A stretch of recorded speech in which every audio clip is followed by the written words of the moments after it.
Good morning, everybody. This is Anna Jenkins, Marketing Coordinator at Core BTS, and welcome to today's webinar, Unpatched Systems, the Easy Target for Attack. To better presentation this morning, we encourage you to interact with us by typing in questions and comments using the Q&A pane in the Event Center. We'll be answering questions live both during the event and after the presentation. We're also recording today's session, and we'll make the link to the recording available after the event via email. Today on our panel, we have Matt Wilson, Managing Consultant for the Core BTS Security and Compliance Practice, and Nick Dulesky, Principal Consultant for the Core BTS Security and Compliance Practice. And at this time, I'll pass us along to Matt to get us started. Great. Thank you very much, Anna, and thank you for everyone that's jumping in today. I'm going to target probably about 30, maybe 40 minutes of content and hopefully leave enough time for some questions and comments at the end. But as Anna said, we really get the most out of this and hopefully believe you'll get the most out of it if there is some interaction. So while I have some content I certainly want to get through, I'm happy to pause and jump back a little bit and engage in some conversation if that's what makes sense. So please, send a message to the Q&A box or to the panel. Absolutely, we'll have a response for you. So I'll jump right in. A little bit about who am I? I head up the Security and Compliance Practice for Core BTS. Core is a pretty diverse organization in terms of geographic, mostly east of the Mississippi, but I happen to be based out of our Exton, Pennsylvania office, which is just outside of Philadelphia. I've been in the InfoSec space for about the last 10 years doing consulting, and our teams really focus on that strategic aspect of consulting, help clients with regulatory compliance. We also do a whole lot of technical testing like penetration testing and web application testing and so on. So a quick overview of what we're going to touch on today. I want to kind of define what the problem is in terms of patch management and start getting into a bit about what we've seen both in the industry but as well as things you should consider about risk and data breaches and how that can inform some of the decisions you may make. Talk through some specific challenges within an industry. Healthcare, financial, we have a lot of gaming clients. Every industry kind of has shared problems at the very base, but there's some specific challenges within an industry that I want to spend a little bit of time on. And then I also want to relate the concept of patch management to other processes. Existing IT processes, things that you probably are doing already, or if not, maybe consider doing. Talk a little bit about how the industry has matured over the last couple of years, and then, how can we fix this? What are the next steps to address this?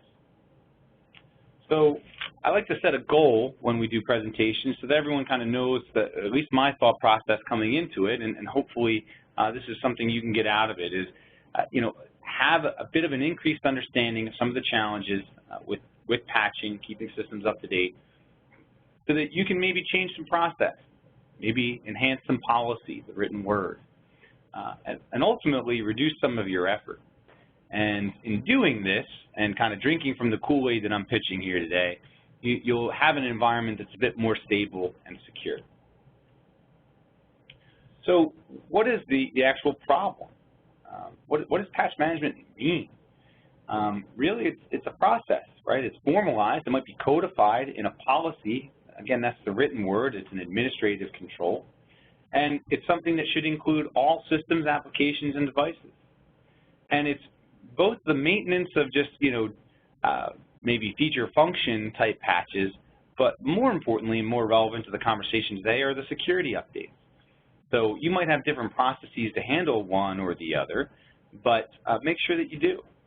And know that, you're probably doing something already today, but that everyone struggles with this problem. It's probably the top issue we run into, and I'll get a little bit later on in the presentation about what we see when we do assessments and technical testing. But it's probably the #1 issue we run into. Know that by not having a strong codified process that meets that kind of loose, off-the-cuff definition of patch management, you're introducing unnecessary risk into your environment. You need a consistent process that you regularly execute. So patch management really falls under the overall banner of change management. There's other aspects, and this isn't even a complete list, but again, I just wanted something to kind of demonstrate where our focus is going to be at today. There's changes that you make, whether it's adopting a new telephony system, whether it's changing the configuration on your firewall, whether it's applying MS-15004, whatever it might be.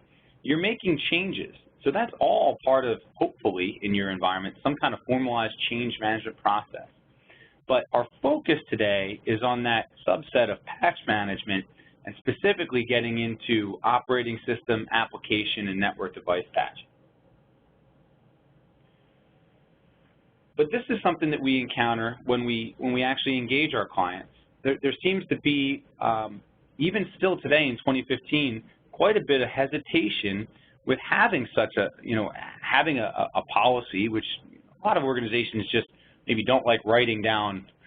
It's like programmers with comments within their code. It just doesn't happen because people don't put enough of a priority on it.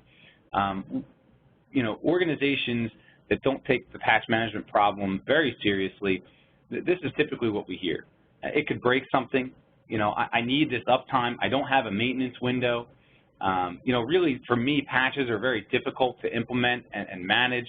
I have end users that are geographically dispersed. I have a whole bunch of different kinds of servers at different risk levels.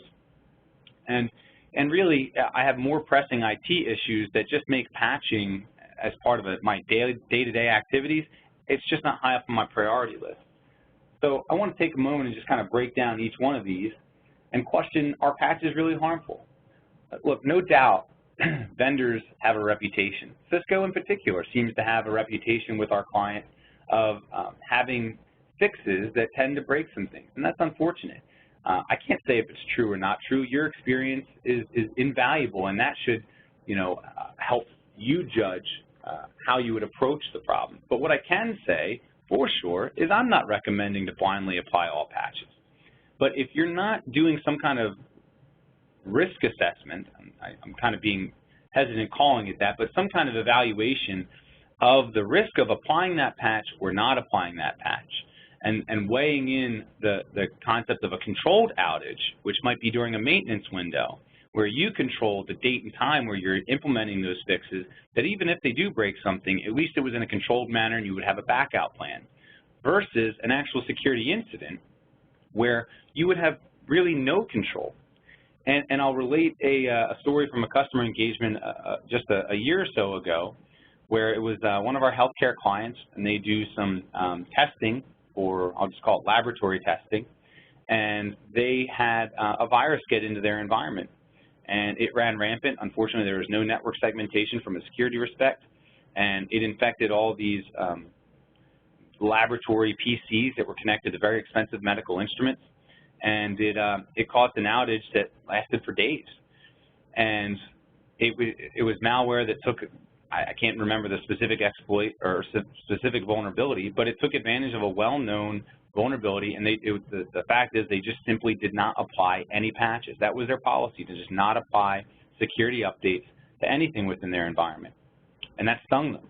So by not having a process, not planning their outages or planning any kind of downtime, they had this unplanned outage of a security incident, and that's becoming increasingly common, whether it's the new Crypto Wall 3.0 that came out within the last month, as just kind of a typical run-of-the-mill drive-by download, or MSO8067, the Microsoft patch from a few years ago now, that we still see on a fairly regular basis, even in 2015, despite the fact that it was patched in 2008.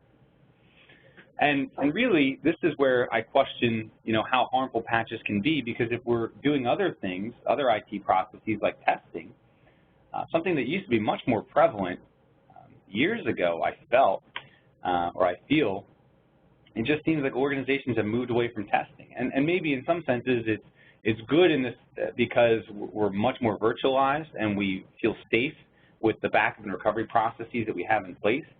But I still think testing can be weaved in and leverage those virtualization technologies, leverage your backup and recovery processes to do some controlled testing, some limited testing. I'm not looking for fully replicated environments when I do an assessment. I'm not expecting you to have, dual infrastructure, that level.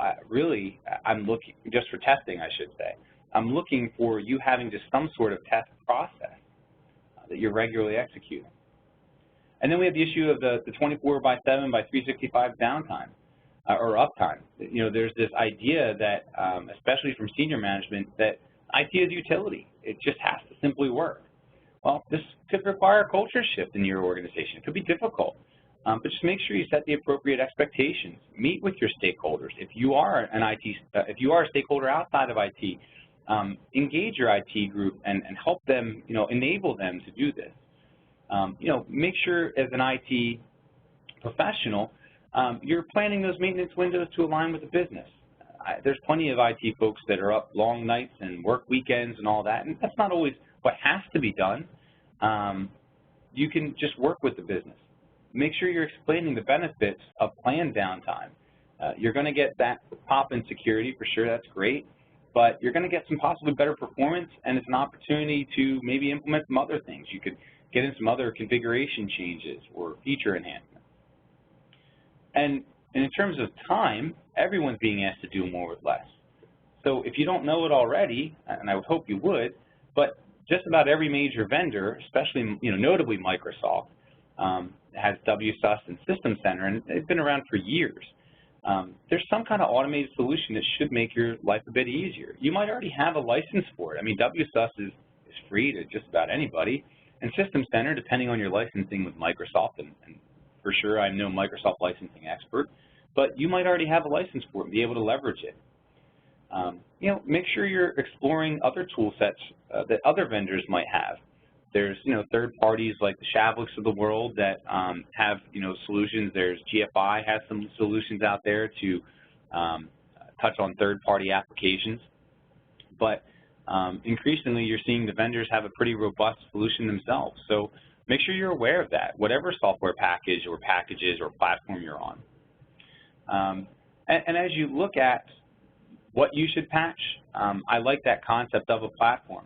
Look at what Linux, Unix systems you might have, the telephony systems, the storage, your SAN environment, whether it's EMC or NetApp or whatever. Any other kind of like appliances from third parties you might have. Network devices are almost always overlooked. When we talk to administrators and ask them about network device patching, there's a chuckle because they just don't do it. I mean, they do it when they need to get some kind of new function that maybe Cisco or whoever the vendor is has enabled, but they're certainly not doing it for a security purpose. And then there's the idea that if I patch, I'm going to break things, and again, I have no time to do what I want to do. So there's common user issues of password resets that you're going to get on the hook for. But wouldn't you like to win some time back by having fewer of these organizational issues that could potentially be tied to missing security updates or just a lack of a proactive approach to the management and administration of your systems? Again, if you can take 1 or 2 malware infections out of your calendar year, it probably would free you up for 40 or 80 hours, or maybe even more, depending on how impactful that malware infection was. Wouldn't you like that 40 or 80 hours? Wouldn't you like to use that 40 or 80 hours to go do something a bit more meaningful and impactful in a good way in your environment? But, there's also this idea, again, that we see crop up when we do assessments that, this is a unique problem to whoever we're working with. And I want to dispel that one, too, and say that you're not unique. Everyone struggles with this. I don't care what vertical you're in. I don't care if you're a one-man band, so to speak, or if you have 300 people in IT. There's going to be different versions of the struggle, but the struggle is a common one of how do I regularly apply patches to everything? And you're seeing, increasingly that advanced malware and APTs, that's all over the headlines. Between the Target and Home Depots of the world, or whether it's Sony with potential APT there. Sure, that stuff exists. I'm not saying have zero concern about it. It's important. But philosophically, attackers are lazy. So just don't make it easy for them. Take care of that low-hanging fruit. Because if we do a penetration test and we see a missing patch and we have a really good exploit for it, then why would we make our lives more complicated? And to show that it's just not me coming up with this in a vacuum, some quick numbers that I think carry some weight here. 78% of exploit kits take advantage of vulnerabilities less than 2 years old. So you might have vulnerabilities that are more than 2 years old, but if you're kind of relying on I patch once a year, you might still be within a window that most exploit kits are already hitting. And cyber attack costs, $300,000 is one of the estimates. It's hard to find the truth in all the studies and the numbers that you see, but you see enough big numbers and you know that they're probably roughly accurate. I've worked with enough clients on security incidents to know that it can be quite costly. And that's just, the direct costs. There's also the indirect costs in terms of regulatory fines, potentially follow-up, credit monitoring, maybe new infrastructure you need to get, tool sets.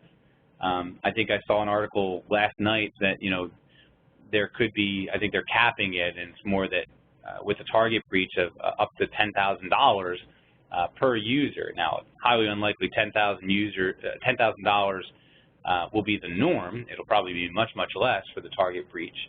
But these are real costs. And most businesses, overwhelmingly, have experienced some kind of data breach in the last 2 years. And I'm not trying to insinuate that this is all related to missing patches, because it certainly isn't. But there's a good portion, as you'll see, in another slide or so, a good portion of the breaches are probably preventable. And just to get into the individual record costs, this is straight out of the 2014 Poneman Institute does a study every year around the cost of data breach. And I think what's interesting in this slide is around the cost within healthcare. Healthcare has always been the leader, but the costs seem to be increasing.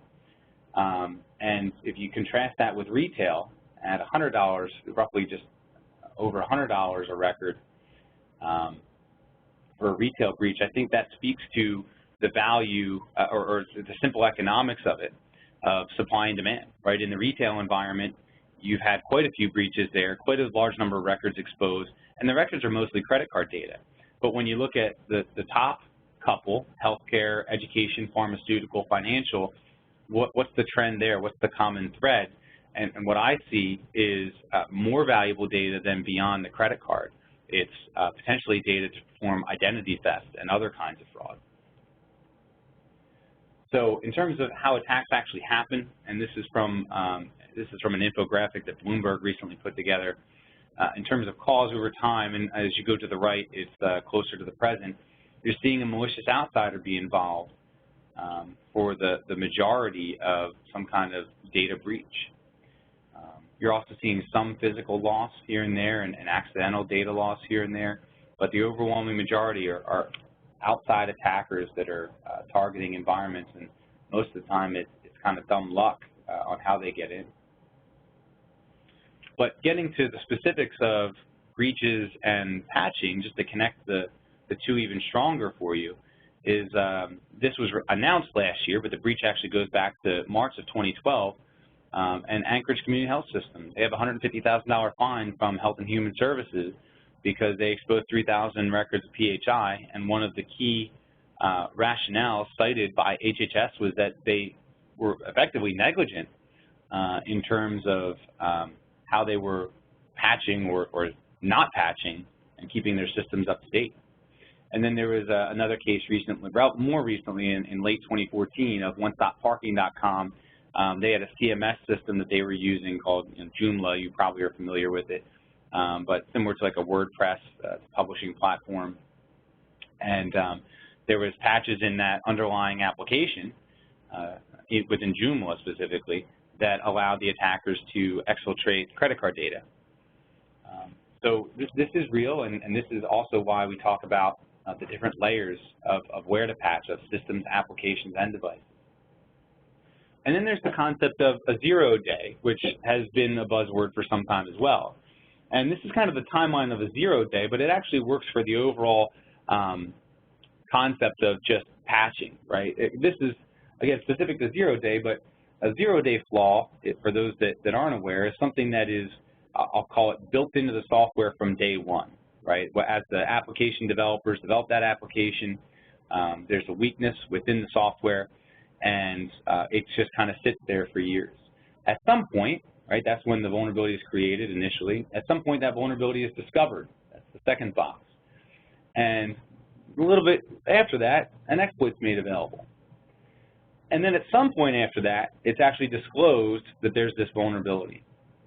And then you have all this time, right, if you're looking at both the red and the green bar, that's the entire amount of time of exposure for your organization before a patch is installed.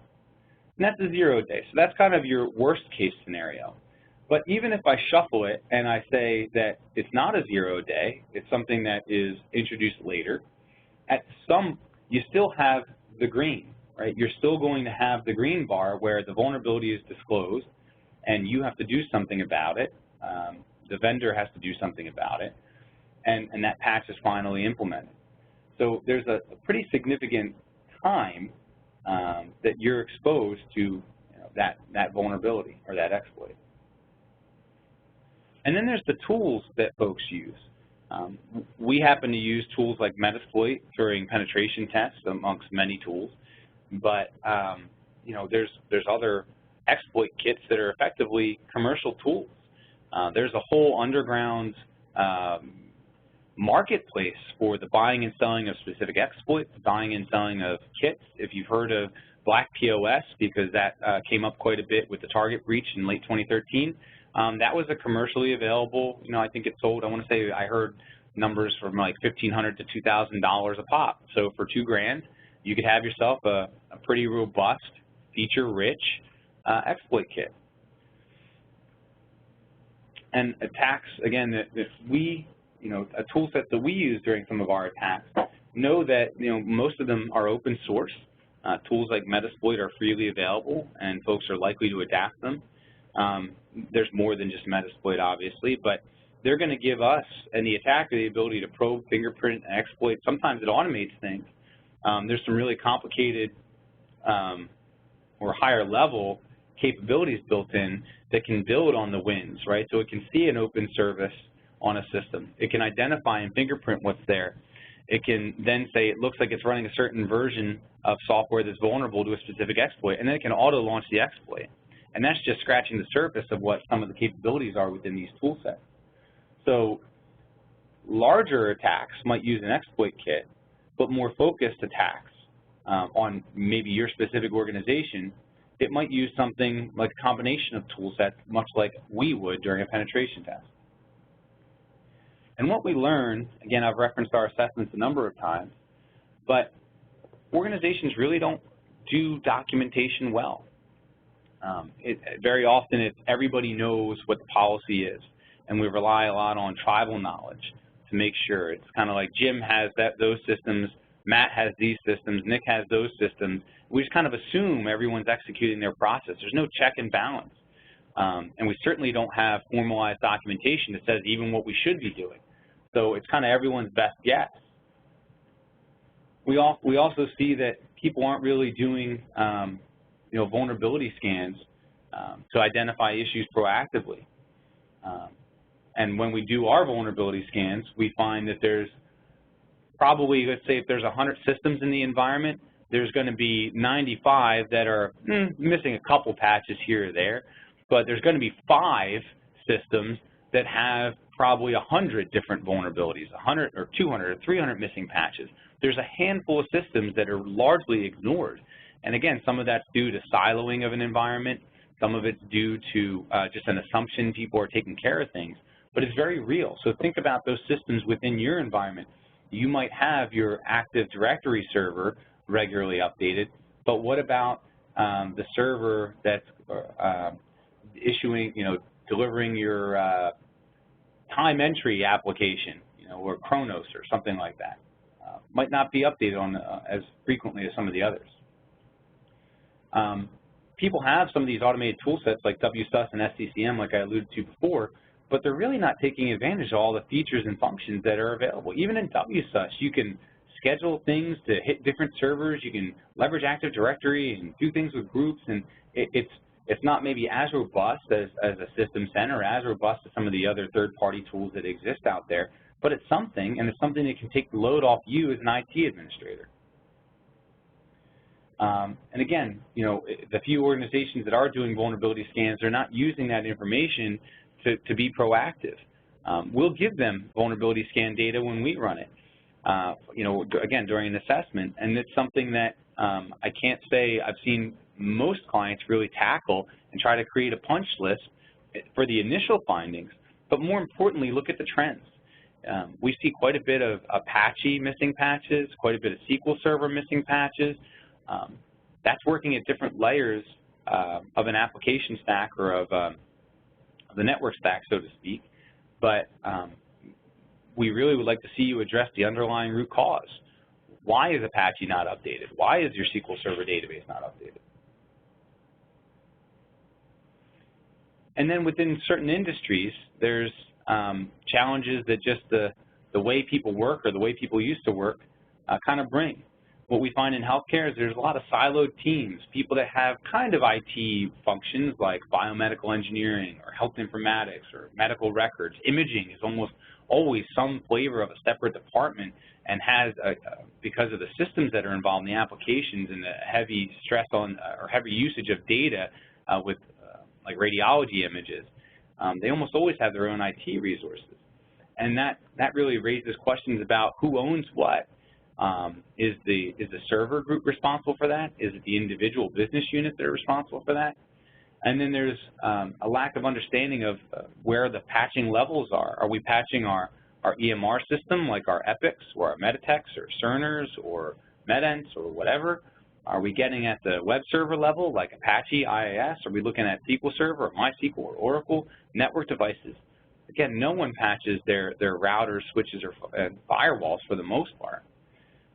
And then there's this idea that there's these FDA-regulated systems that we're just not allowed to patch. And I can't give a blanket statement and say that you can always patch FDA-regulated systems, because that would be incorrect. But what I can say is, no, if you're in healthcare, you have more flexibility than you think. And if you're interested, I have some resources I can cite directly from the FDA to call out, you know, some of their specific guidance here. And long story short, it promotes the regular patching and updating of systems, including FDA-regulated systems. On the financial side, what we see is a lot of financial organizations, unless you're the Bank of Americas of the world, who is going to have hundreds of folks in IT dedicated, maybe thousands across the globe. But a lot of our regional banking clients, even super regionals, they might rely on third parties a lot for IT processes or IT services, and they're not going to have mature IT processes in their own environment. So they might assume the vendor's taking care of it. And they also, even if they own it themselves and they're audited by the Fed or OTS or the state or whomever, they might only be focusing on operating system patches.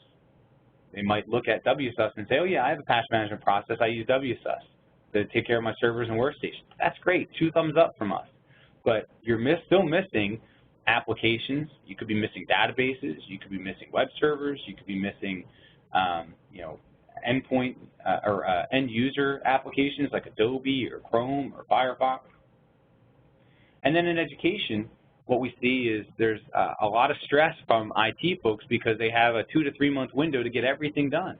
So that's going to, those large projects where they're going to roll out a new phone system or make major changes to some applications, that's going to push patching systems way down the priority list. They might have 1,000 students to create, a couple thousand students to create. And then there's also the challenge of just having a lot of platforms, whether it's Mac or different customized educational kind of suites. They might be more manual than is really ideal. They might not be able to automate some things to gain some efficiencies and make it a more formal process. But what we're seeing right now in information security overall is this convergence. That box, that line around security, and you can't see me making air quotes here, the line around security is really blurred. Is a firewall a network device or a security appliance? You're seeing reverse proxies pick up web application firewalling capabilities. And they have. This isn't like very new, but again, it's a convergence. So you're seeing similarly, IT processes and some of the tool sets IT folks are using are blurring. And in the intrusion detection side, we're seeing intrusion detection systems. Classically, it was a separate function. A lot of times they're profiling an environment so they can better inform their behavioral analysis and the heuristics, and then you as the end user, if they can know that the end system is a Windows system and see that an attempted exploit is a Linux exploit, well then that's different, right?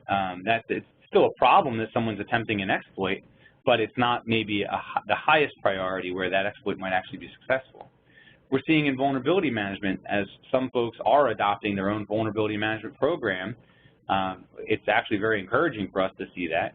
People are, proactively identifying those risks of missing patches and misconfigurations, and they're starting to apply them. For third parties, what we see there is third parties, you might do business with someone that's an IT provider. If you're a bank or credit union, you might use someone like a Fiserv to be your core infrastructure, your core business application. Again, you're assuming that the third parties are taking care of those, but you need to consider the third-party management process and as well as that patch management process. So you're managing the third parties like you would always, but are you actually reaching out to those third parties as part of vendor due diligence and making sure that if they're responsible for patching and updating your infrastructure, that they're doing it? And then within the industry, there's been quite a bit of maturation. It might feel to some people like it was just yesterday, but believe it or not, I had to go look it up. It was October of 2003 that Microsoft implemented Microsoft Tuesdays. So we're at 12 years, over a decade of every month, regular software updates come out on a defined schedule from Microsoft. And that's actually spurred the rest of the industry, I think, to have something similar. It kind of helped organizations take patching seriously and develop their own schedule that kind of worked around Microsoft Tuesdays instead of this kind of irregular release of security patches. Sometimes it was a week, sometimes it was 5 weeks, sometimes it was 3 weeks. Just once a month, Microsoft issues patches, and a lot of other vendors have fallen in, and they have their own schedule. What we've also seen over the last probably decade or so is some changes in the thought processes around vulnerability disclosure. It used to be that a lot of vendors, and I still won't let them off the hook, they still are kind of like this, where they don't want you to release information on their vulnerabilities or vulnerabilities in their software. But years ago, they would actively fight you. Every vendor, it seemed, would actively fight you if you were a security researcher if you wanted to release information on a vulnerability. But the concept of responsible disclosure or full disclosure, it's much more common now to see a security researcher notify a vendor, potentially someone like a Microsoft, of a weakness, give them a reasonable amount of time, whether it's a month or 3 months or 6 months, to implement a fix or develop a fix and then release a patch. So there is a philosophical change from vendors being very much against any kind of disclosure to at least accepting, and at a minimum they seem to now be accepting, that this security research is going to continue and it's in their best interest to at least be a part of the security research and facilitate a little bit. You're also seeing, again, back to virtualization, it's ubiquitous now. In 2003 and 2005, you might have had some virtualized systems, but now it's everywhere. Everyone's virtualized. They very rarely have more than just a handful of physical servers, unless you're a larger environment, and most often have quite a bit of just virtual servers. And that's allowed the industry to hopefully back up and recover a bit better, because we can snapshot a system and restore it pretty quickly, and that, from our viewpoint, should be promoting the patch management process, because less risk of unplanned downtime. So to actually start addressing the problem, I want you to look within. Do you have a formalized distributed patch management policy? And by distributed, I mean, is it something that you've written or someone in your organization has written, but not everyone knows about? because we see that very often. You'll have, we'll ask for policies and someone will hand us a very nice looking set of documents, but the organization doesn't do anything with them. And then look within and say, do I have a legitimate, consistently executed patch management process? Again, you could have the policy document written down, could be great, could pass every audit, but then do you have a process that hits all systems, applications, and devices? Again, think by platform. Your SAN, your virtualized infrastructure, VMware, if you're using Citrix, whatever you're using, that's a platform that needs to be part of your consideration for regular updates. Know that there's resources out there like NIST 840. It was written in 2005, but a lot of the info that's in there is pretty darn good. Microsoft and other vendors, they have their leading practices, and actually on the next couple slides, I'll just quick show you some of the recommendations. But know that those resources are out there and leverage them. Take them, make them your own, and make that your process. Make that your policy. Know that regulatory requirements, namely HIPAA and PCI, they don't explicitly give you a frequency to apply patches, but they very much do tell you that you need to be applying regular security updates to systems. And if you're not, you need to have, you should capture and document that reason why you're not. If there's a trade-off that you need to make from a security respect by not applying a patch, I would document that. So specifically, just again, want to spend a moment here on NIST 840, just to show that this isn't just me. This isn't being pulled out of nowhere.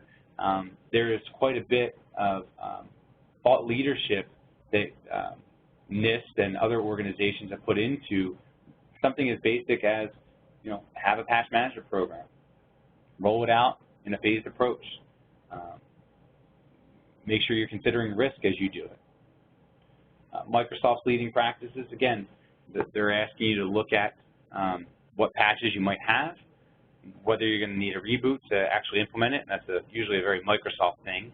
Linux, Unix administrators are a little bit more immune to that, although they're not completely immune. And then make sure you're tracking your workarounds. Is there a workaround that you could implement instead of a patch? That might be a viable trade-off for you. That could also be something you could document. So our recommendations, if you take these 7 steps and you apply them in your organization, I think it'll help. It's not going to solve every problem because you'll still have to actually go execute, but set some criteria for patching. Again, think platform, operating systems that you have, different kinds of devices that you have, different kinds of applications, and different layers that you might have. What are you doing for frequency? Is it a month? Is it quarterly? It might vary by that platform. What severity are you going to apply? And make sure that it's a risk-based decision. Set the standard within your own organization. So by that I mean some people will just say, we only apply Microsoft Critical. Okay, I mean that certainly is a viable move. But what I would argue is if you rely on Microsoft to make all the decisions, they could make a poor decision.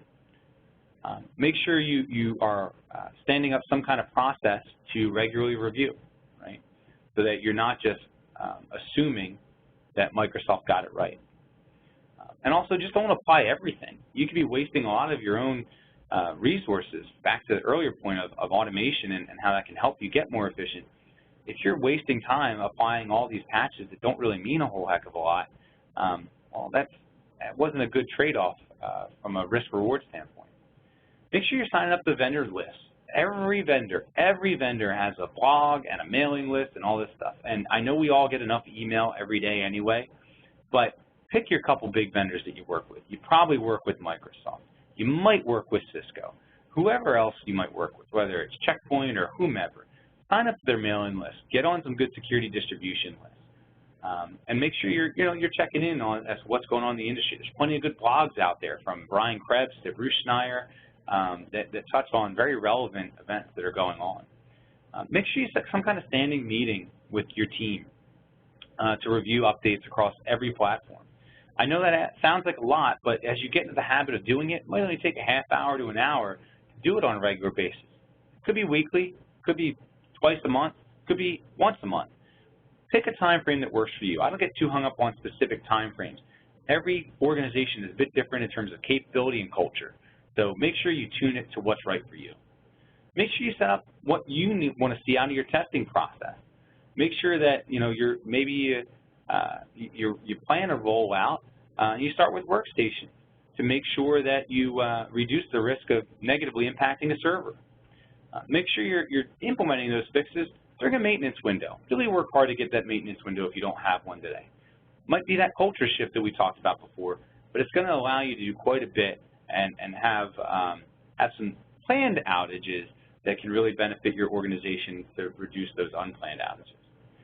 Implement some tool sets across, again, every platform that you have. If you know about WSUS, if you have Cisco or whatever it might be, there's going to be a solution for your platform. And then finally, once the patch process has matured, then look at maybe getting into vulnerability management and fleshing out that process. That'll allow you to maybe inform, again, that during your weekly, monthly meetings, whatever, inform yourself about the risk and potential severity and impact. And that, that can be just another resource for you. So the quick recap, I really want to advocate a strong patch management process, but I do realize that it's difficult. I'm not saying this can be just done tomorrow. I want to stress that unapplied patches, I truly believe that it far outweighs, the risk of unapplied patches far outweighs the risk of that controlled downtime. Breaches very often leverage known vulnerabilities. I'm not saying that Target, Home Depot, JP Morgan Chase, all the ones that are in the news, I'm not saying for sure that it leveraged known vulnerabilities, but it's highly likely that that was involved in some way throughout many of the major breaches, not all. And look, attackers are lazy. We're lazy. We're going to go after that low-hanging fruit. Don't make it easy for us. Don't make it easy for the attackers. From a regulatory compliance perspective, again, that could be considered negligent. So I want to sign you folks up for some things. I gave you, some seven items that could be how to implement a good process. But I want to ask you something. I want to give you something you can do today or tomorrow if you have some time. It's Friday. I'm in the Northeast. We're supposed to get a little bit of snow. It might be a good day to do this kind of thing. Look, take a read through that patch management policy if you have one. When was the last time you did that? At a minimum or at a maximum, from what I've seen, people are updating that once a year. And most of the time, it's just swapping out the date. So let's be honest. Take a read through. Sanity check it. Does it still fit your environment? Is it still prescriptive enough? Does it make sure it sets up the frequency and severity of different patches based on platform? Does it consider risk at all? Because if it doesn't, you might want to rework that policy. That's not going to take a lot of effort, but it'll take, it's something that you can conceivably do in the next couple months. I also want you to walk through what your patch management processes are. Make sure you're including every system, application, and device you have. Hit all those platforms. And then update both the policy and the process to reflect the real risk to your organization. So I mentioned a couple of resources, and that certainly isn't everything that I've referenced here, but the first one is the NIST 840, and the second one is the Microsoft leading practice information that I pulled. So just wanted to make that available to everyone. So finally, we're right at 11:46 Eastern time here. Any questions came in from anyone? Sure. So I'm going to sort of combine a couple of questions into one here. A couple of things that we spoke about before were the different levels of patching that we're applying, be it network devices, operating systems, applications, and also the concern of getting buy-in and that culture change.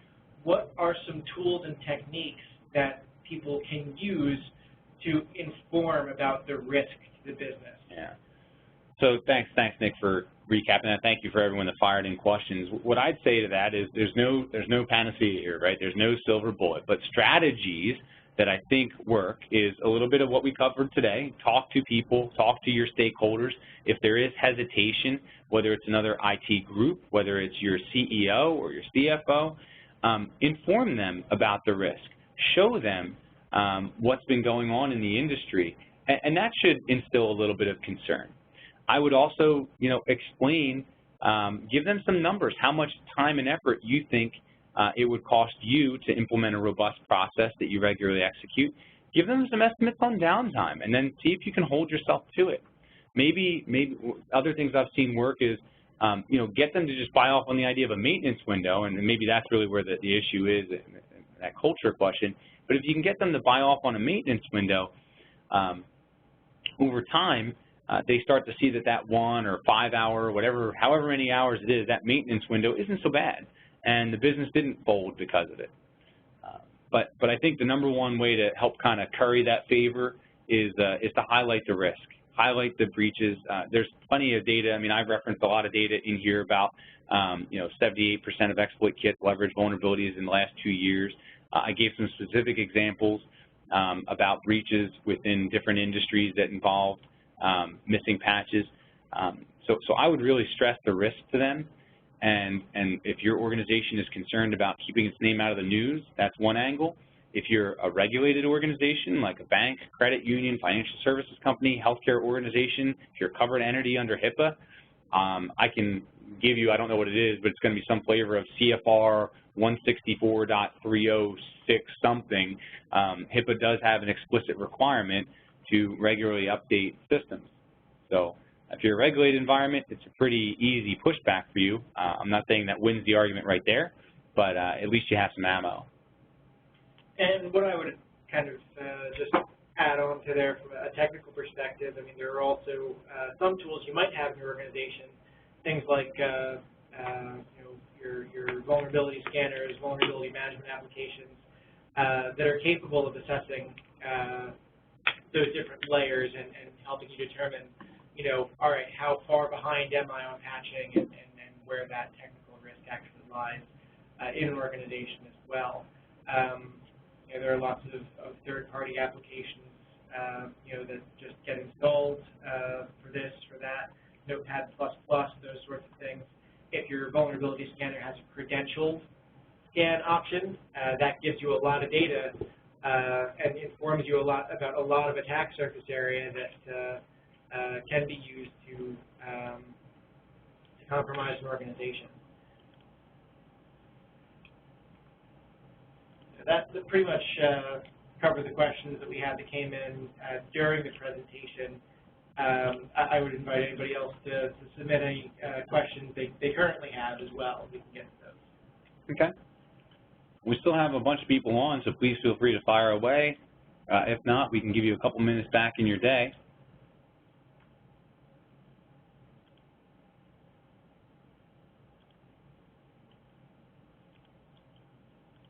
All right, well, I think that's it. I just want to thank everyone for their time today.